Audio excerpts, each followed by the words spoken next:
afternoon. My name is Mariana Lopez de Bart. We are here from Mexico, and I'm really pleased and honored. It's a really privilege for me to be here together with the CEO and founder, Dr. Ruja Ignatova. I'm really thank you that you took the time to be with us, and thank you so much for taking the time. Well, thank you for inviting me. This is my first time in Mexico, and I'm very, very excited to be here. I like the city, I like the country very, very much. And you all know that for OneCoin, Latin America is a very, very strategic market because we believe that a lot of users are here in Latin America. And very, very soon we will open also an office in Mexico. So I'm looking extremely forward to the event here and to meeting as many leaders as I can actually here on site. So thank you for taking the time and doing this interview with me. Thank you, my pleasure. We know you are a really sure personality, really close to the people.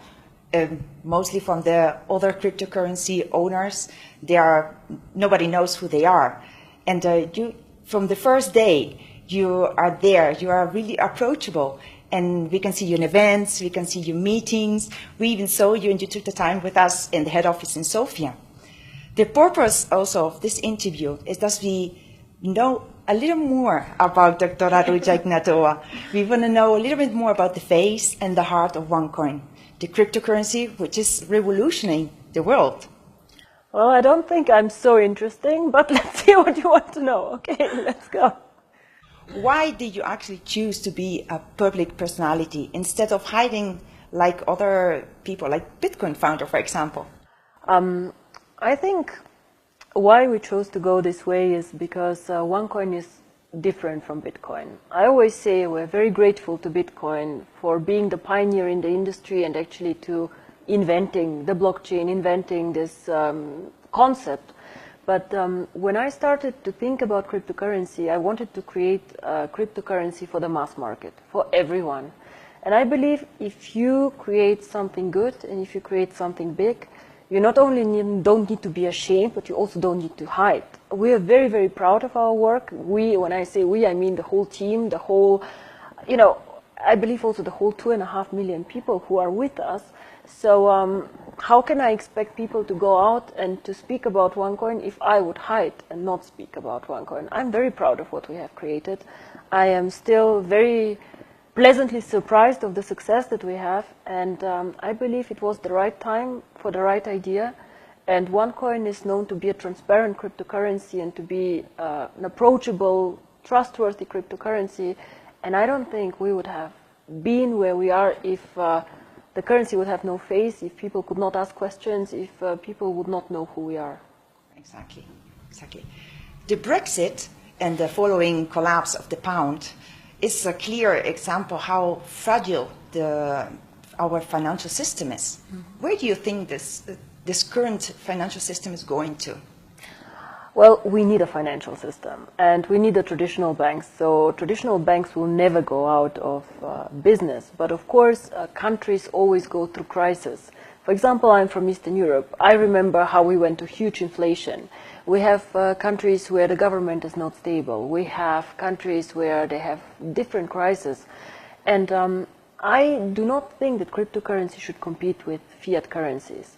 I see cryptocurrency more like virtual gold. There's always have been demand for gold in the world. Why do people buy gold? Because they want to have some security, some independent value from their government or from the fiat money. And this is what I believe is why cryptocurrency is so good. And the second thing, again, you have the limited amount of coins. So you cannot print as many coins as you want, as a lot of, national banks do. So which role do you think OneCoin will play in it? Well, I hope that OneCoin will become the cryptocurrency of the people, like Facebook is the social media of the people of choice. I would like OneCoin not to be a coin for speculators. This currently is maybe Bitcoin, but I would like OneCoin to be a very stable currency, the first choice for merchants, and the first choice for people on the street who want to use cryptocurrency. I see us something like PayPal, like Western Union. This is where I want us to be, where normal people can use it very, very simply. And I hope one day that OneCoin will be the synonym of cryptocurrency and not Bitcoin. So whenever people speak about cryptocurrency, that OneCoin will be one of the big examples they will use.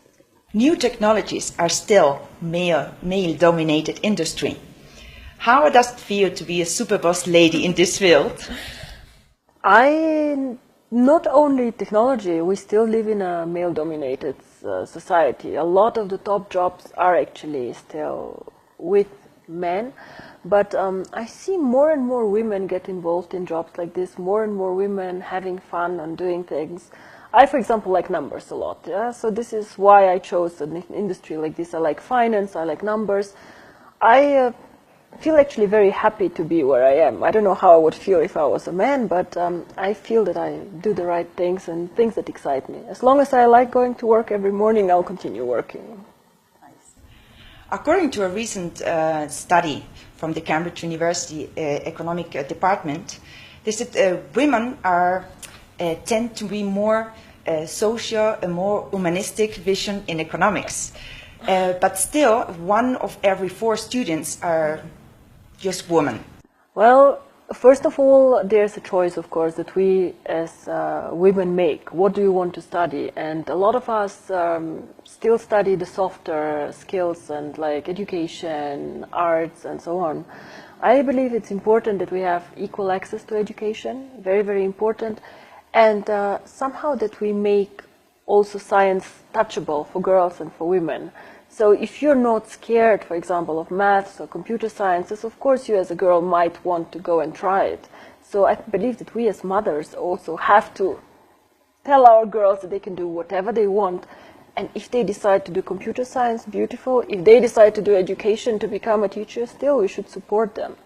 And I do not believe actually that women are softer in business. Ask my people around me. I'm very clear, very focused, and I believe that also some of our men like working also for a woman. It's a good environment that we create, probably a bit more fun, more social, but still work needs to get done, yeah. Exactly. When did you know exactly you wanted to dedicate yourself to this business? Well, cryptocurrency is not a business that you wake up one day in the morning and decide, oh, I want to do cryptocurrency. I was working for McKinsey and I was doing a lot of banking and insurance at an international level.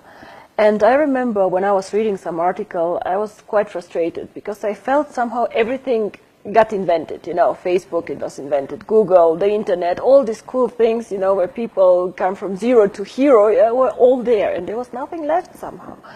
So I was looking at Bitcoin and in the beginning I did not believe that it will work. I just thought this concept will die, it will not happen. And then the more and more successful it got, the more interested I got into it.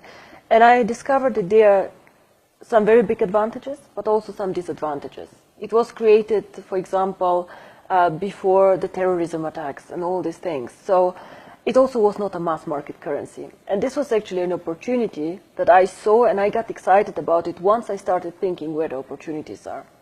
But to be very, very honest with you, the vision still develops and still gets bigger and more interesting. A lot of our users come to me and say, should we do this and that? And a lot of new ideas actually come up. And it is still very, very exciting. And until we make it to the top, I think I will not stop doing this. But I, of course, enlarge the team and get more and more support from professional people. Because one person alone cannot do it and should not do it. Yeah. Who inspired you? It's a very difficult question. And I think speaking about role models, there's not one role model that I would say, oh, it was him or her. From the females, I had the luck to be mentored by a lady in Bulgaria who worked very close with me. McKinsey has also some very interesting ladies partners, actually. Not many, but interesting. And of course, I think currently Hillary Clinton is a very interesting person. Of course, I would not say I want to be like her, but some things really inspire me. Her dedication, persistence, and just being very focused and having a goal. So what I do is I just find people that I like, and I like this here, that there, and somehow figure it all together. Yeah. Nice example. Do you believe in luck? Well, I always say fortune favors the brave. So if you want to be lucky, you probably should create your own opportunities. And the more opportunities you create, the more, of course, the chances to be lucky. But I have to be also, again, very honest. I have met some amazing people totally by chance and by coincidence. So this has been extremely helpful for me. For example, Sebastian Greenwood, I met in a social setting, totally being introduced by a friend, and he was the one who gave us the opportunity for network marketing. Without this meeting, probably I would have done OneCoin in a totally different way. So yes, I was lucky. If I believe in luck or don't, I was really lucky in some points of time. Yeah. How is Dr. Ruja when she gets home and takes her shoes off? Well, I'm not home a lot, unfortunately. So I like reading a lot. I like going out a lot too. I think I'm not that interesting. Nothing special happens. I know people who have much more exciting and amazing hobbies than I do. But I like meeting my friends, my family, catching up on what's going on, and reading a lot. I love reading. In between all these travels, events, and meetings you have, where do you get time for your family? I don't have a lot of time, to be honest, for my family, but I want to change this a bit now. So from the 1st of October, I will do some changes and expand the management team of the company a bit. I'm having a baby, and it's a girl, and very exciting, but also a bit scary, to be honest. So you have to make the time and the priorities. Work is extremely important, but in the end of the day, also family is very important, and they give us the strength to move on and to be creative. But, you know, some of my closest friends are actually at work. Some of the best relationships I have are at work, and we come to the office in Sofia, we feel like the top management feels close and like a family. We go often out together, and this is something I like very much. Do you like animals? I like animals, yes, but I don't like pets too much. I like wild animals. I like lions. The lion is one of the jewels that I like a lot. I like them when they are very strong, the panther, the lions, you know, this wild power inside. But my brother has a lot of pets, and he has 2 dogs, so I like them too, but I somehow prefer to see animals in the wild nature than being locked up in a zoo or whatever. Nice. Yeah, he told me about a project you're starting to make with animals. Well, we have the foundation, my foundation, the One World Foundation. Unfortunately, I don't have so much time for it, but I have a very good team who is dealing with it. The main purpose of the foundation is, of course, education, but the more and more we deal with causes and things like this, I get more and more passionate about child labor. So this is a cause that I want to focus much more in the next years of the foundation, because I think it is really very sad. Small children being put to work, and I saw some pictures that were really bad, and some of these things happen in our core markets, Asia, Thailand. So we really would like to do something there. But speaking about the animals, we have also some projects, because some of the team, as I said, feel very passionate about this. It's called the One Friend, and the whole office is involved in this.